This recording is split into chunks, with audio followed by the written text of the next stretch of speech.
Welcome back to the channel, folks. Welcome back to a new video. This one's going to be very different. I just thought, I generally will do these drives by myself and reflect and think and process things in my head and get my head righted and then be good for a while. But I never share that with anybody, and I thought today I would take you with me through a little memory lane trip, but one that I feel like I need to do, because I'm just going to be honest with you, I've been a little depressed lately. And if you've been going through anything like this, depression's something that really kind of screws your head up. And it seems like sleep would be a good thing for it, because you're not dealing with your sleeping. The problem is with me is I'll just stay up and I'll just stare at the ceiling and I will worry and I will think and I will process and I will just not be good until finally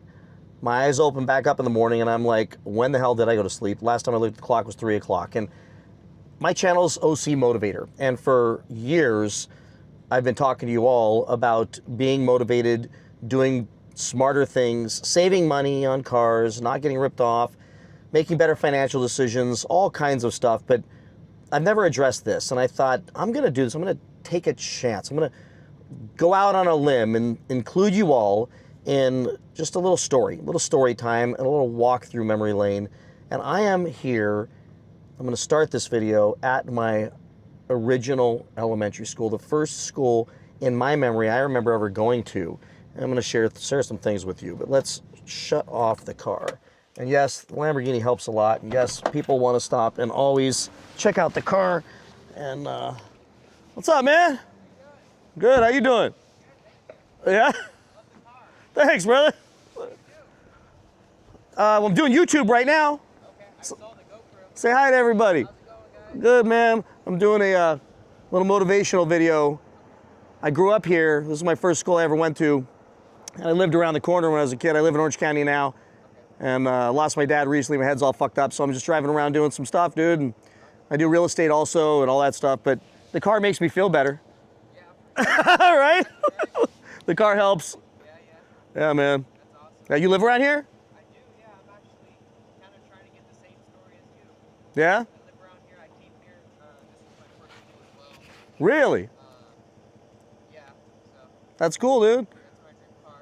Well, Trying to make it. well, guess what? You'll get it. If it's your dream car, dude, I sat in a little house around the corner and watched everybody else have stuff. Went to Lucerne High School. Yeah? All the rich kids up there, right? My dad was a plumber. We didn't have anything. And I'd sit on the curb and just watch everybody get picked up in their BMWs and Mercedes, and the kids turn 16, they get BMW and Mercedes, and I'm riding a 10-speed. And I'm like, no, someday. And, that day came. It took a while, though. But just hustle, baby, Hustle. How long did it take you? So you know what happens in life? You get to a place to where it's like I went in the Air Force after high school, and then you don't make any money, so you struggle. And then you get out and you find something that's gonna pay you way more than you've ever made. So I got into real estate and I started making 100 grand a year, and I thought I was rich until I had 100 grand a year worth of crap. And then you're like, well, now I'm broke again. So then you have to figure out, well, how do I make 200 grand a year?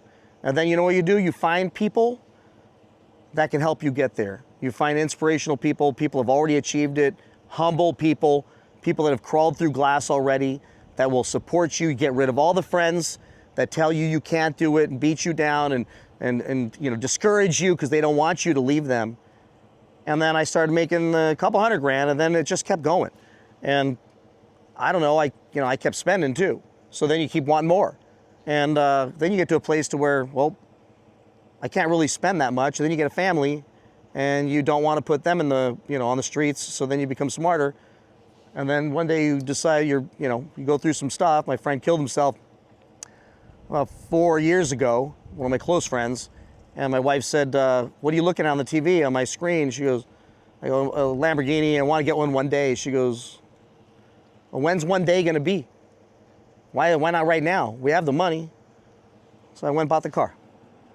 It's my second one. The other one was an older one. I got that thing, dude, and it's freaking great. So just be careful who you surround yourself with. Find good people. Don't listen to people who tell you can't do it. And just know once you do it, you will find yourself in a place where you take it for granted, which is where I'm at right now. And I'm reminding myself that my life's pretty freaking good. You know what I'm saying? I worked at Barlow's Pizza down the street. Yeah. And the owner's still there, so I'm gonna go get a pizza on the way home, see if he's still there. He's like 80. Crazy, huh? Yep.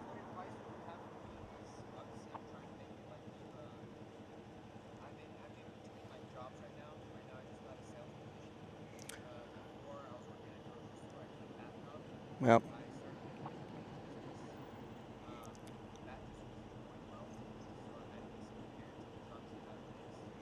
The best advice I can give is don't stay at a job that limits your income potential for very long. And that means you might have to go do sales, something commission, something that's not fun. You might have to knock doors. You might have to do some things that are painful that nobody else wants to do. But try to avoid getting stuck in a job that limits your income. Because then you'll get comfortable and you'll get dependent on that income, and then you'll never be able to leave it, because at some point you're gonna have bills that you're gonna need to pay, and if you leave it, then you can't pay them.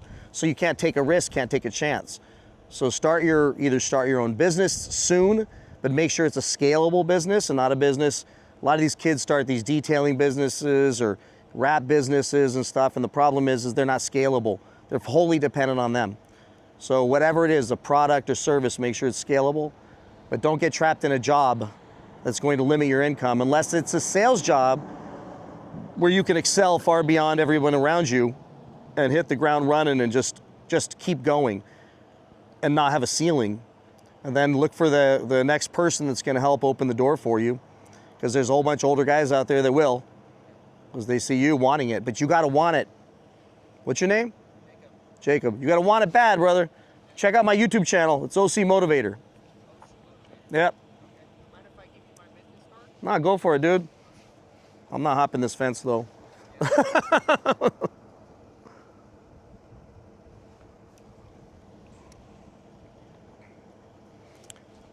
Yeah, what do you do? So, like I said, I quit my job at the grocery store. I started a window cleaning business. Right on, dude. It's my first business card, so it's kind of...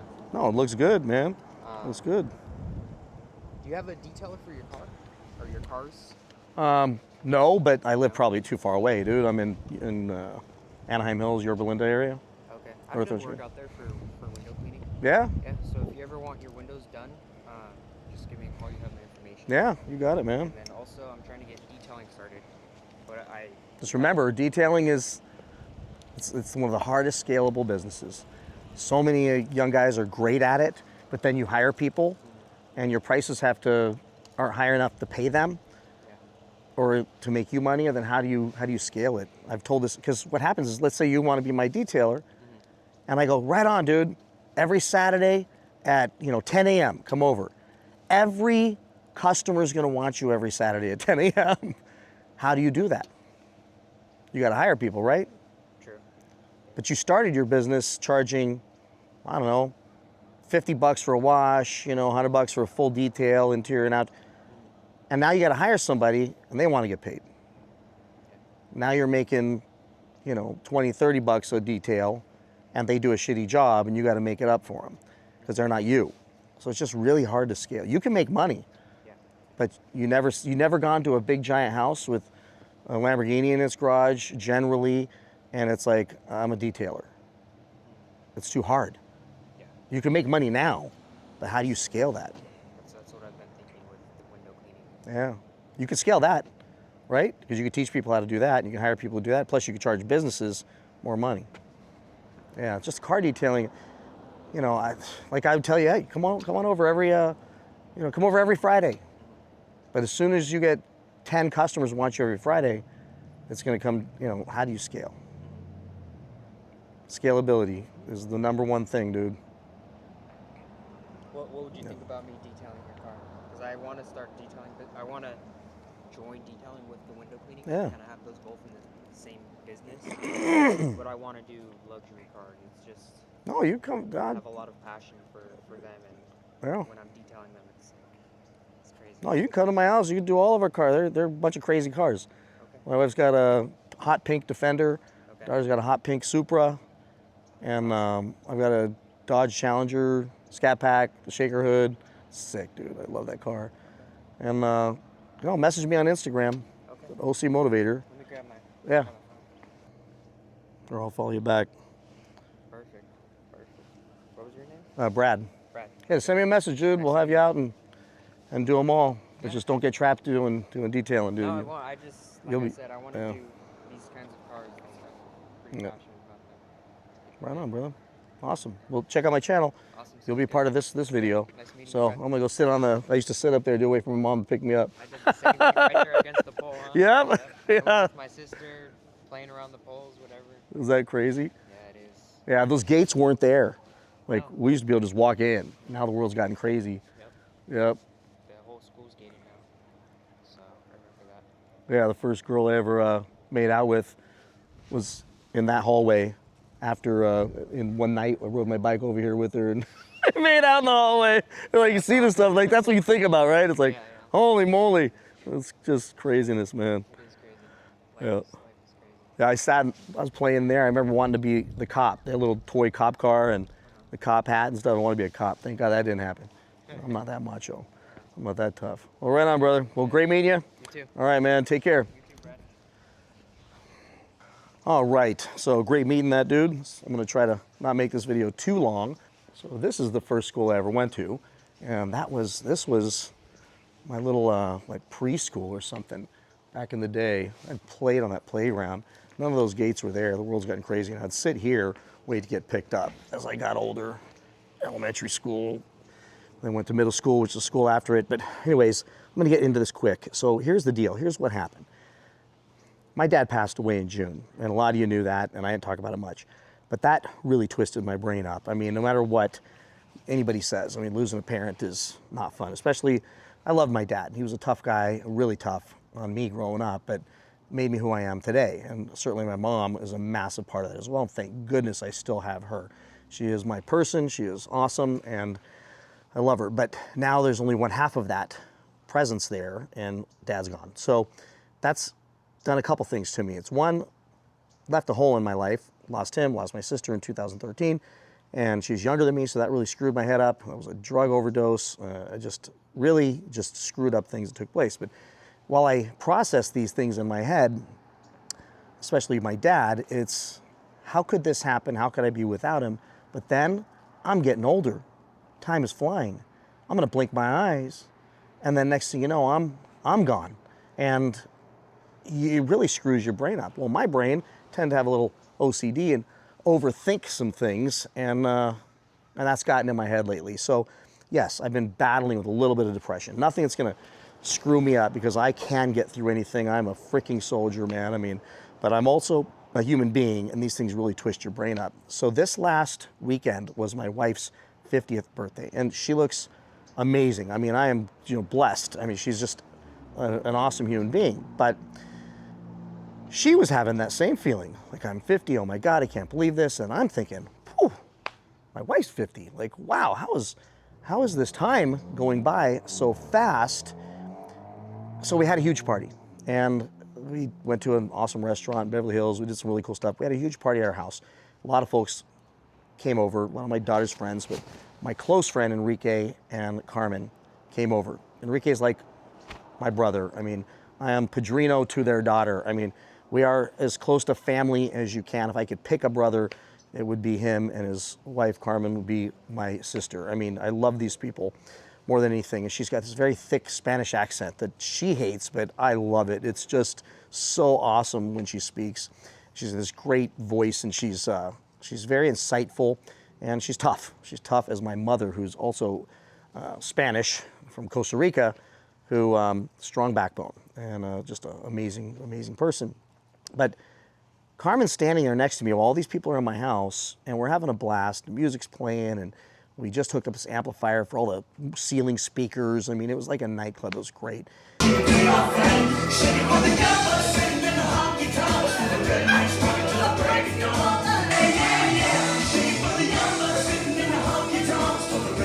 And we're we're standing a little bit out of the way where it wasn't as loud. And she goes, Brad, you got to be so happy. You got to be so happy. You're so lucky. You've got everything. Do you realize that? You have everything. You have everything anybody could ever want. You've got a beautiful wife, a beautiful daughter, beautiful home, a bunch of friends that love you, a great job, your dream cars, and like, just you're so fortunate. You realize that? And I sat there looking at her going, yeah, but my dad's gone. I mean, that's where my head went. It was like, my dad's not here, you know? So, I mean, there's tough stuff. And I got a $100,000 bill I got to pay the taxes in this next month or so. Then that's weighing me down and stressing me out. I mean, I got the money, it's all good, but it just, you know, there's things in my head that just are not fun. And she goes, yeah, but your dad's still with you. And, you know, your mom's, you know, still here. But your dad's still with you in your heart. He's still around. He's still watching over you. He's here right now. I mean, I've already had some amazingly weird things take place where I know my dad was like helping out from above, man. I know he was like throwing me a bone and giving me a hand, despite not being here for me to give him a call and talk things through. So what I wanted to share here was she kept going on, listing the things that I've got going on in my life.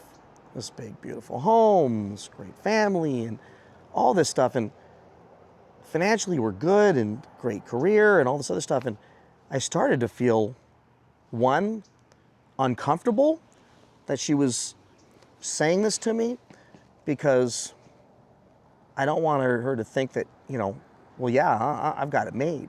And I don't want her to think that I think that way.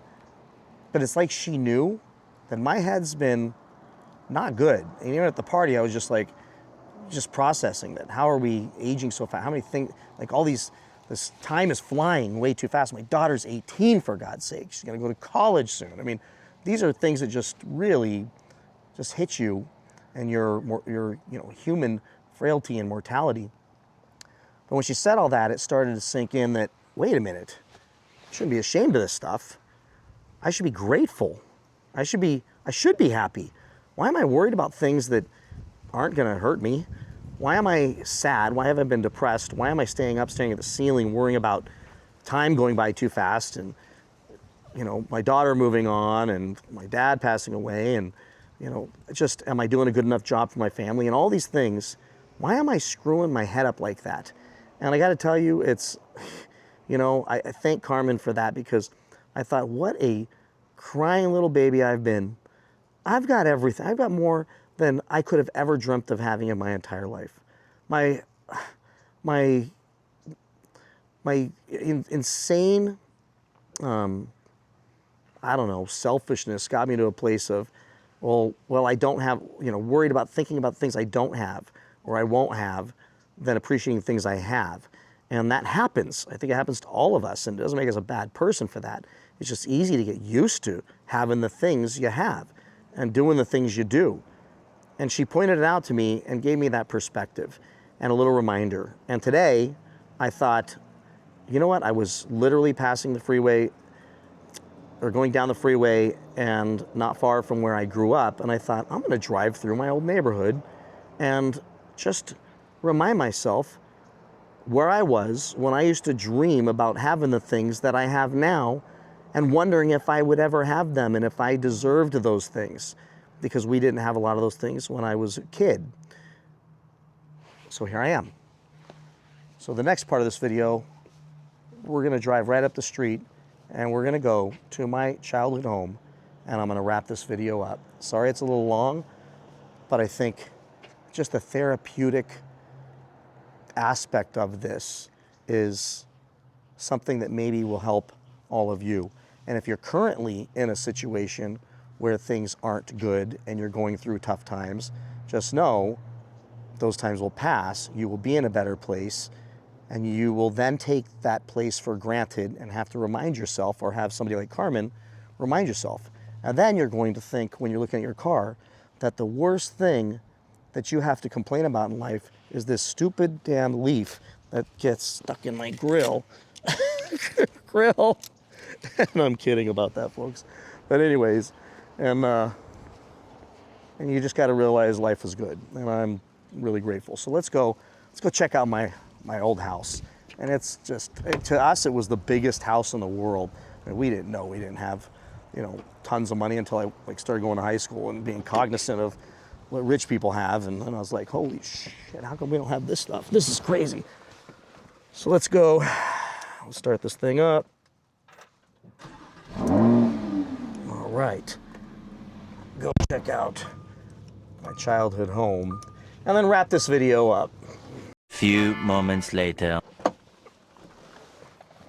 All right, we are here, and this is not a bad neighborhood. It was really nice back in the day too. That is the house I grew up in, right there. Very small. Now that house is about 1,200 square feet, and right now we can fit 3 of those houses inside of the house we're in right now. So to put perspective of where I come from, and I used to have to mow that lawn, and we had grass back in the day, but I'd mow that lawn almost every single weekend with my dad out here smoking a cigarette, giving me heat for it, and not doing it right. The right lines needed to be in it, and that's the place I grew up at. The front room right there was my bedroom, and lots of fun memories, hilarious memories with all my friends there. So that was the house. That's where I grew up. Now here's what's really fun to remember is I used to sit here. There was ivy all right there. I used to sit over here and play with my remote control cars. And one year I asked my parents for remote control cars for Christmas, and I got a few of them, and I sat right here. I mean, it's like yesterday. I shared this in another video years ago when I had my yellow Lamborghini, and I sat right here, and I used to play with those remote control cars and dream about them being real someday. And they absolutely were a distant dream, like something that could probably never happen. But to have a real one now, full size, is pretty freaking awesome. And I gotta remember that, like sitting here on this same exact curb playing with the remote control cars, it's just insane. To jump my bike on that little ramp right there, and you can make it over the ivy on the sidewalk. And right over there in the bushes behind those cars in the neighbor's driveway was a humongous cactus. And if you really screwed up and didn't stop in time and there were no cars there, you could find yourself in the cactus, which my friend Frank actually did, which was entertaining.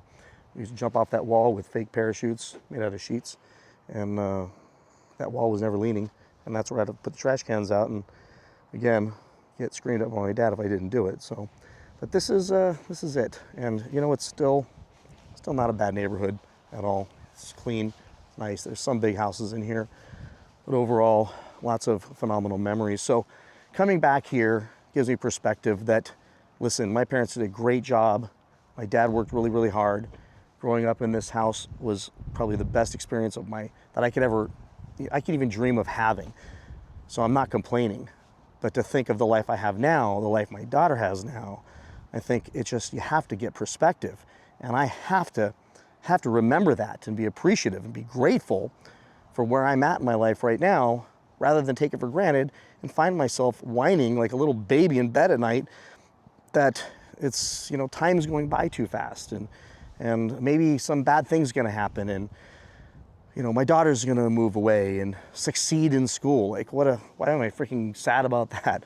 My dad, he had to go at some point, and I'm not gonna be good in accepting that, but I'm happy I got the time I got to spend with him, and I got to say goodbye to him before he left our planet, and went to heaven. So, but seeing this house, I can just close my eyes or even just stare at it long enough, I could see my dad standing.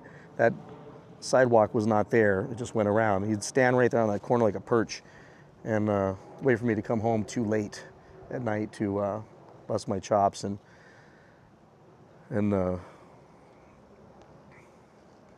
different landscaping and everything else. We had a fort in the side, but I could picture my dad standing out there, my mom standing out there. My dad would always lay out in front of the house during 4th of July. We'd play with fireworks, and just lots of amazing memories. So time flies.